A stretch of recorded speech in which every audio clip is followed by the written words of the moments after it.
Well, good morning. Morning. So, I have to tell you a little bit of a story. So, growing up, as a young kid, I didn't really know my dad. I didn't have a relationship with him at all until we reconnected just before my 11th birthday. And shortly after my 11th birthday, I ended up going to live with him and my stepmom, stepbrothers, and I began to get to know him. Started that relationship process with him. However, as I got to know him, I got to know some parts that were pretty ugly, some parts that were kept hidden from most people, parts that I saw only in the dark of the night. But even those ugly, dark parts couldn't stay hidden from the light. You see, after some prayer and asking God to intervene, God did what only He could. My dad began to change. My dad began to try to be a better person. He wasn't perfect, but he was definitely different. My dad began to get curious about God and faith, and we even went to Mass at the Catholic church that he had grown up at for a while. And then he came to the church I attended some as well. And he would read his Bible, my Bible, and he would ask questions. He began to grow in faith. And then when I was 17, just a couple weeks before church camp, it was during the summer, my dad went in for what should have been a pretty regular kind of surgery, simple thing. And before he went in, he asked me to come to the room because he wanted to talk to me. We had a conversation, and he told me, he said, no matter what happens, I want you to go to camp. And he signed my church camp form. He told me where it was, where the insurance card was, everything I needed to go. He said, no matter what, go to camp. So I went to camp. And on that Tuesday evening of camp, I got a phone call that maybe I didn't expect, hadn't hoped for. And that night, I stood in his hospital room with friends and family, and we sang Amazing Grace as he took his last breath. The way that he died was peaceful and painless. My uncle, on the other hand, he was a really good man. He and my aunt both took me in after my dad passed away, and he took me in without a hesitation. I hadn't been around this family for years, but they took me in. They let me come and live with them, and they helped support me through a pretty difficult time. However, my uncle, he had been studying to even be a pastor, but he was hurt by some people in the church, and he'd walked away from his faith. And a few years ago, my uncle began to have some complications. My Aunt Kathy had already died years prior, and my uncle ended up in a hospital room in a different state, struggling to breathe, and alone. Completely different scenarios, completely different surroundings. I know that had my dad not changed, not began to live a life that where he was trying to be in right relation with God and with others, his ending would have been very different. I wouldn't have been in the room.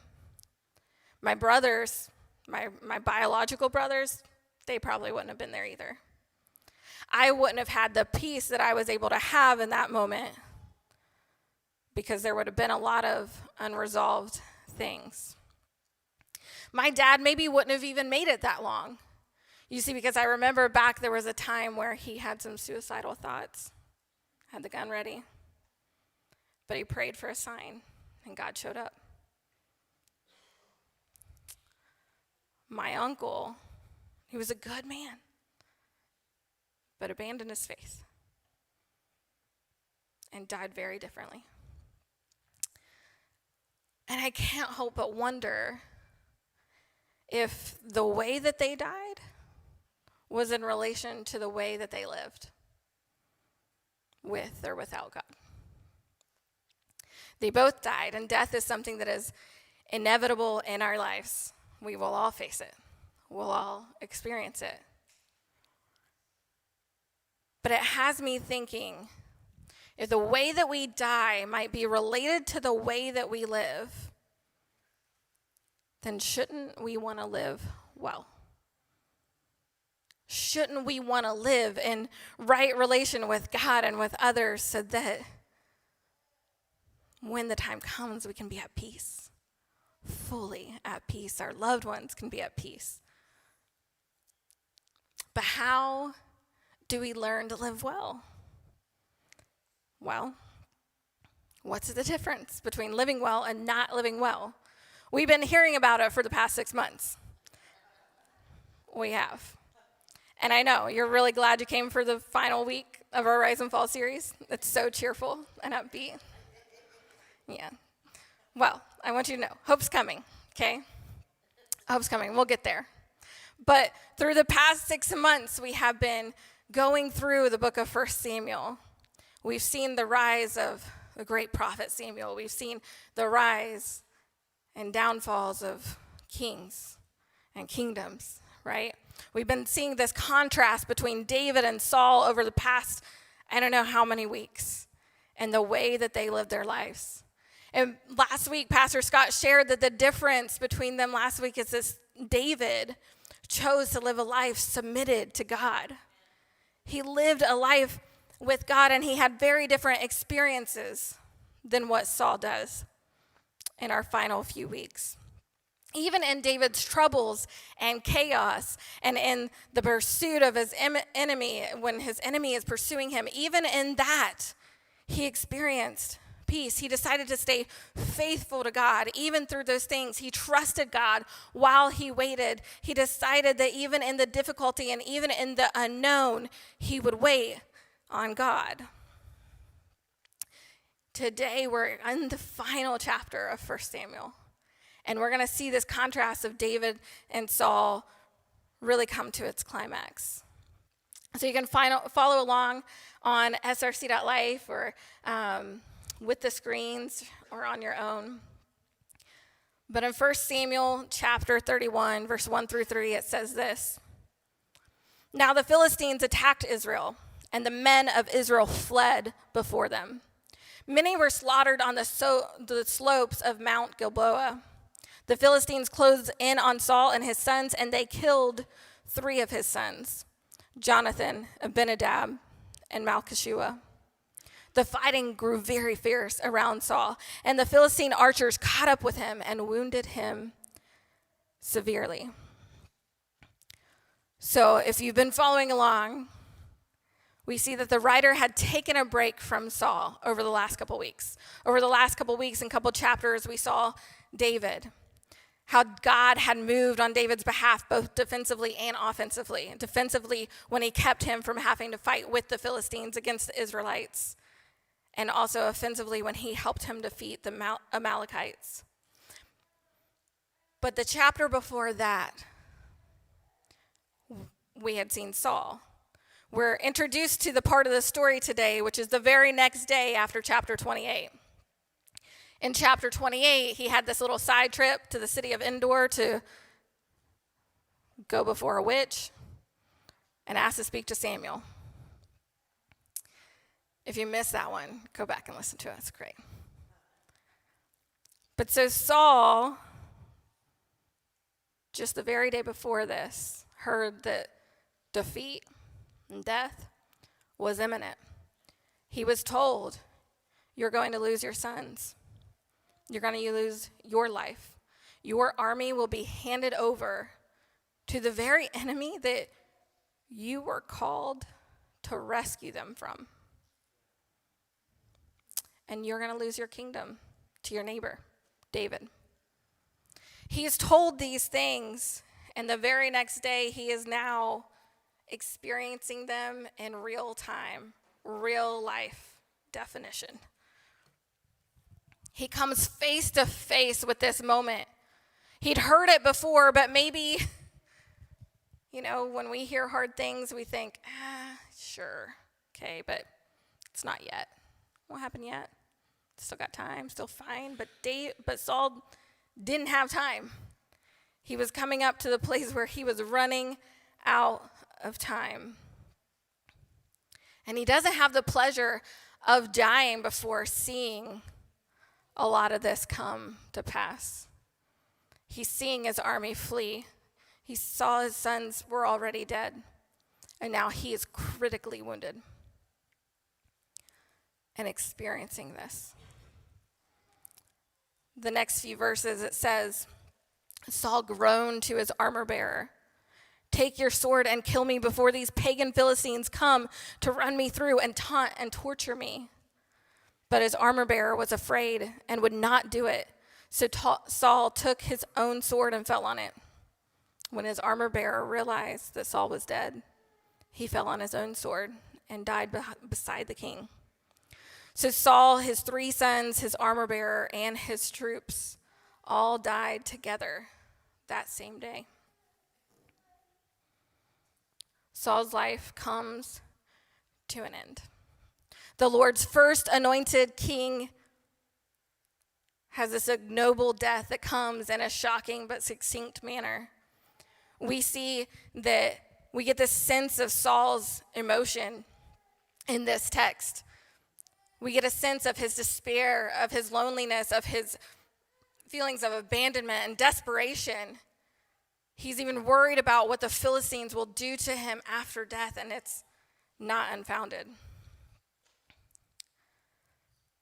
And this incites pity in the reader, right? We want to feel bad for Saul, even though we know that he had moments where he just could have changed but chose to continue to go in his own way.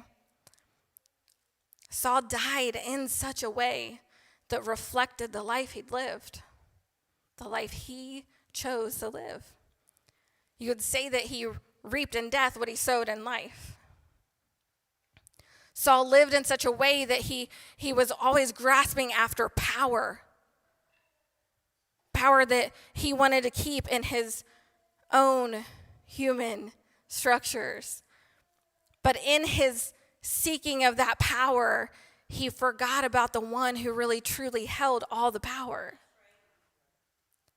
You see, that power, had he really realized it, that power was only his on authority of God. God was the one all along who had planned to rule over Israel with a king, and he was the one who had anointed Saul to rule as king temporarily on his behalf. But Saul forgot that God was bigger than that. Perhaps in his power-hungry mind, he forgot that he should actually fear God, that there would, in fact, be consequences. You see, too often, this is our downfall. We want to focus in on all these good things about God that we love, right? That God is love, because God has many attributes, okay? He's love, he's mercy, he's full of grace, right? He's kind, he's generous, he's compassionate. But God is also holy and justice and righteousness and brings judgment. You see, too often we forget that God has more to him, and too much emphasis on any one part of him is not good, because we'll forget about the rest. You see, even though Saul did some good in his reign with the people of Jabesh Gilead, which are later in the chapter and we'll cover in the extra point, but even though he did good, his overall trajectory of continuing to seek after what he wanted and now what God wanted, to continue to live in wrong relation to God and others, he finds himself at this point, and many people do. Many people who who strive to do good in life and may do really good things, they can fall too. There's a guy named Jim Bakker, and he was a very successful televangelist. But he was arrested and put in prison. He's a convicted felon. And in his time in prison, he wanted to speak to a pastor, John Bevere.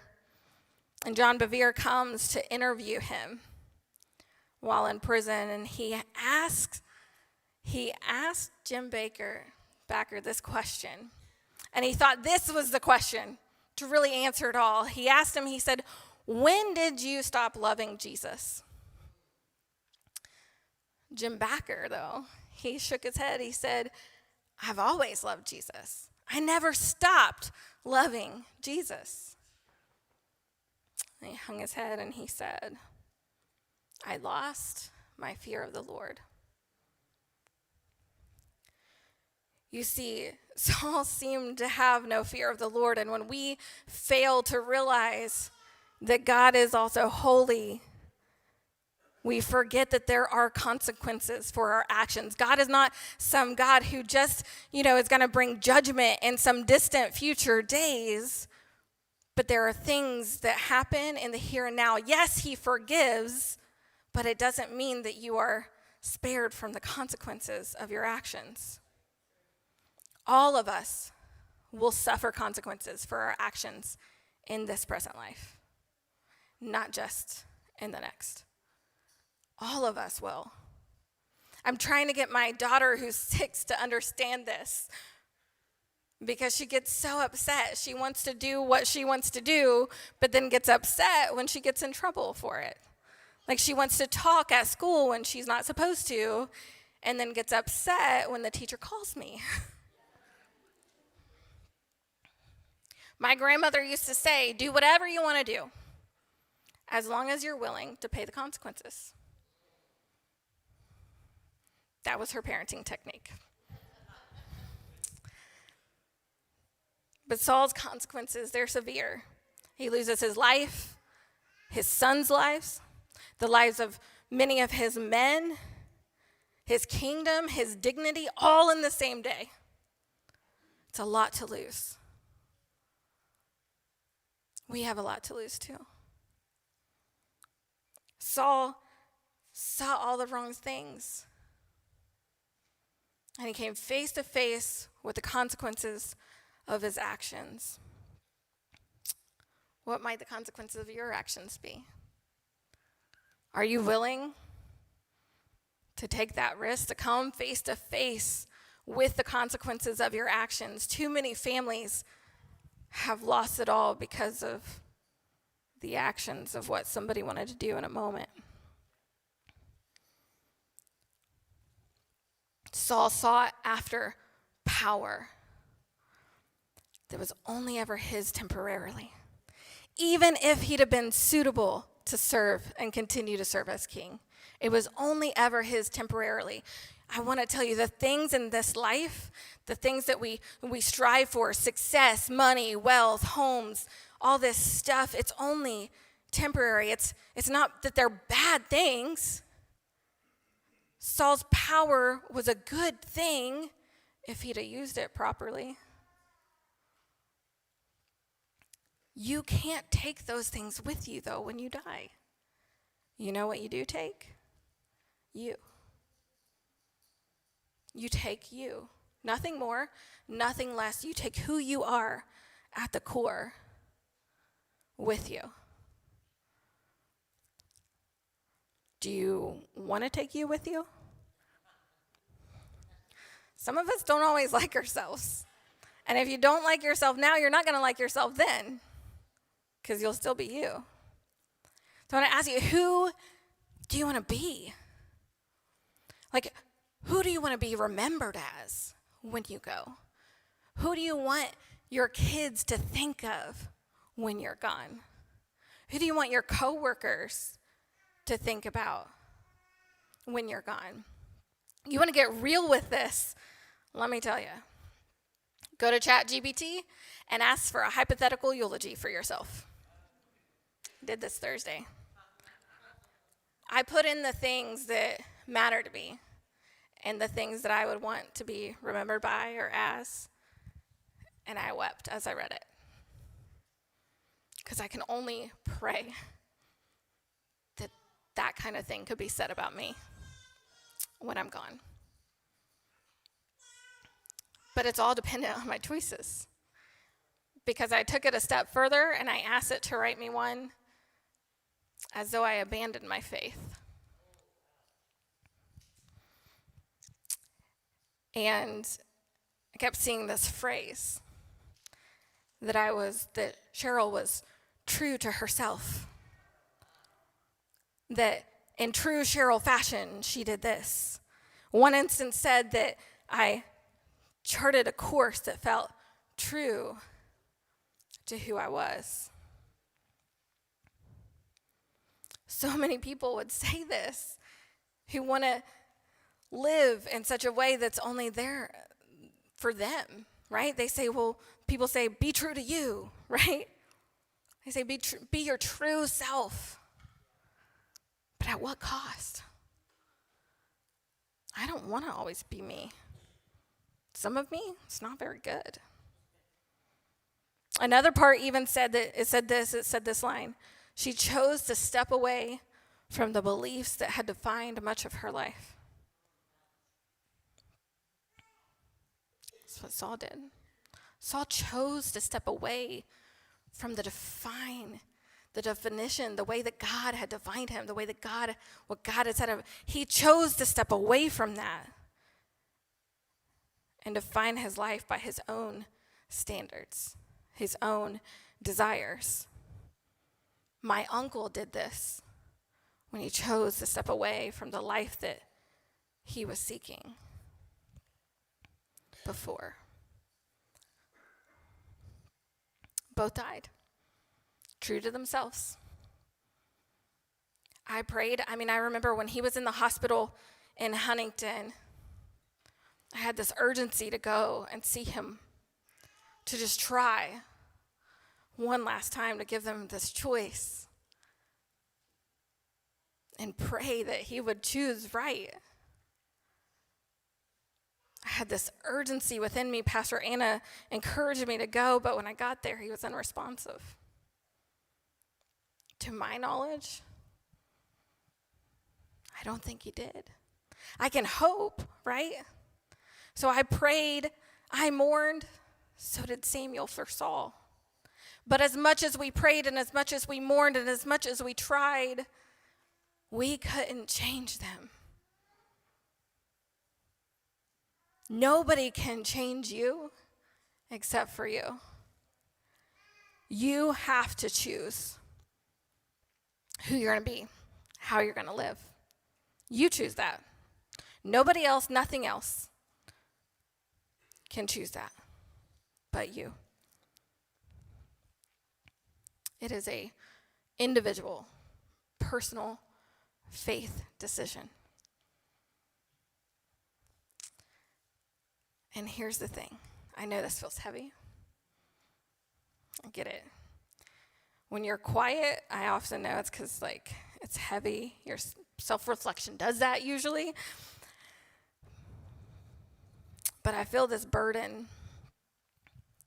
that over the last 6 months, some of you all have been here almost every single week. You've listened online when you haven't been here, and yet nothing has changed. This burden that you could come and hear all the different ways of how you see the downfalls of so many different people and the ways that they lived and the consequences they faced, and yet you still want to live the way you want to live and you don't care. It's like you don't care. Maybe you say you care, but the actions don't show it. And I worry that some of us don't realize how much is at stake. Because if it was just about you, it would still be heartbreaking. But it's not just about you. Yes, it's a personal faith, but there are greater implications. because you have the ability to live your life in such a way that you impact others positively or negatively. In the way that you live well and you live in right relation with God and others, you can inspire others to want to live well too, to live that life too. Or they could look at you and say, yeah, I don't want that.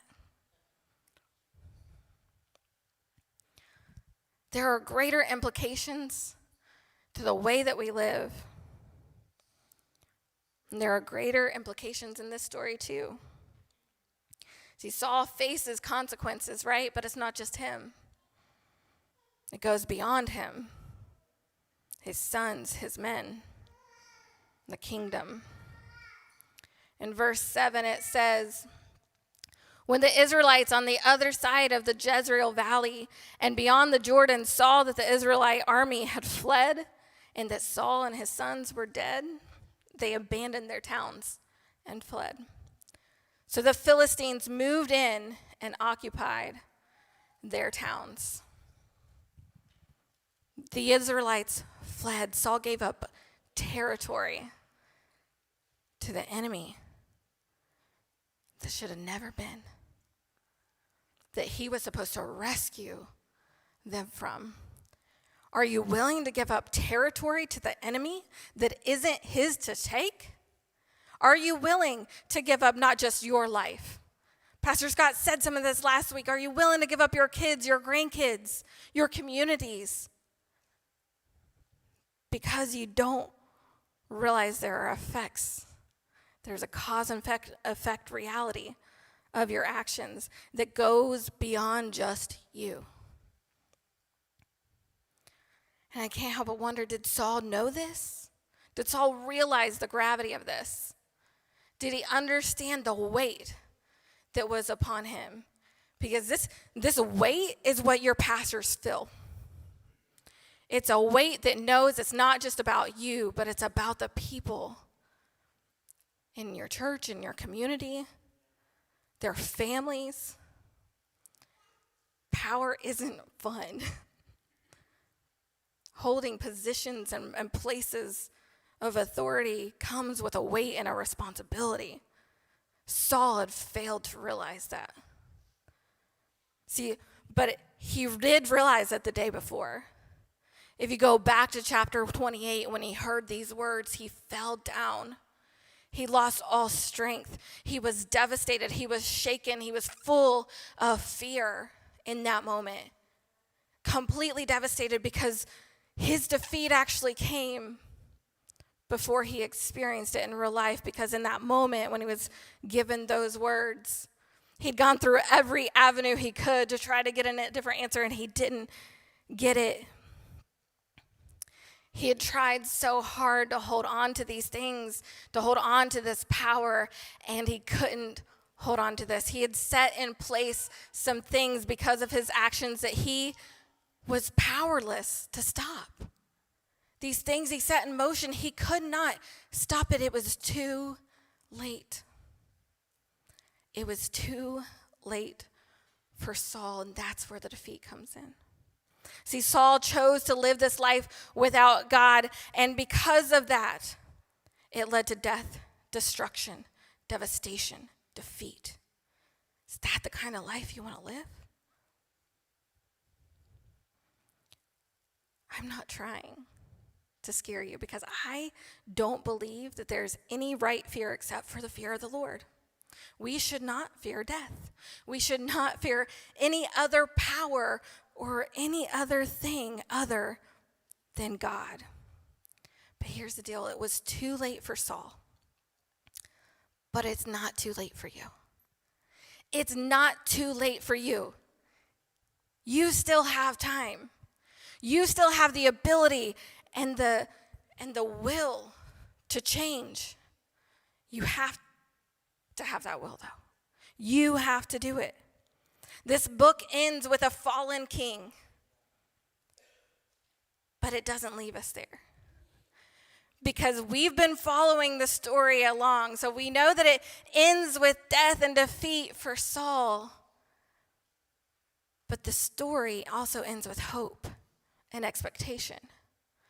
Because we know and we see this first anointed king has died, but the second anointed was still alive. The early readers would have ended this story realizing and knowing that yes, Saul is dead, but God had been preparing one who was suitable to reign as king, David. And as they expected and waited in anticipation for the coronation of David, the second king of David, to step into God's plans and purposes and his place in history, we also have the same anticipation and expectation for the greater son, the son of David, of Jesus, the Messiah, who comes, who came, and who will come again. You see, we know that the Messiah forgives, yes, but he also restores. And he can make all things new. See, death is not the end of the story for Israel. Death was not the end of the story for Jesus. And death is not the end of our story. We have hope because of Jesus. We have hope for a future because of Jesus. If you put your faith and trust in Jesus Christ, then your life should reflect that. Your life should be different because of that.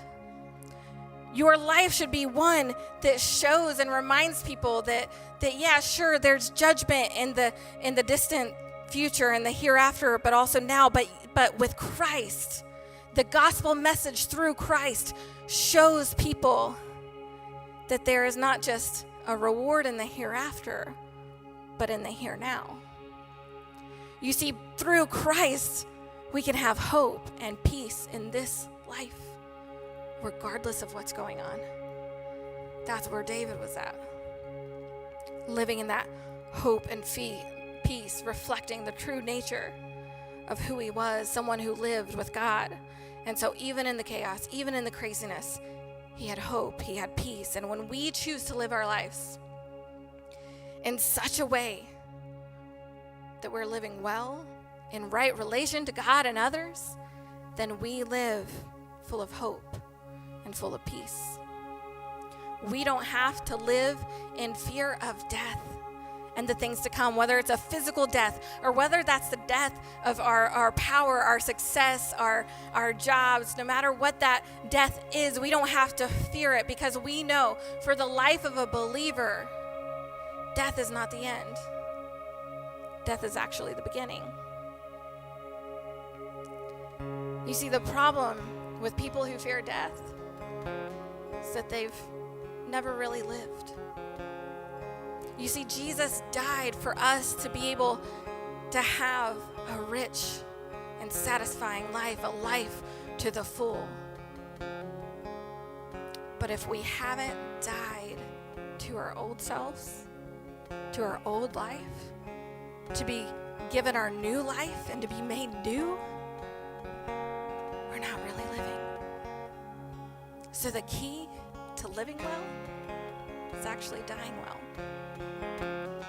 Is saying, I'm going to die to myself, to my power, to my old life, and I'm going to step in to my new self, to my new life. I'm going to allow Jesus to make me new so I can live the life that he always planned for me to live.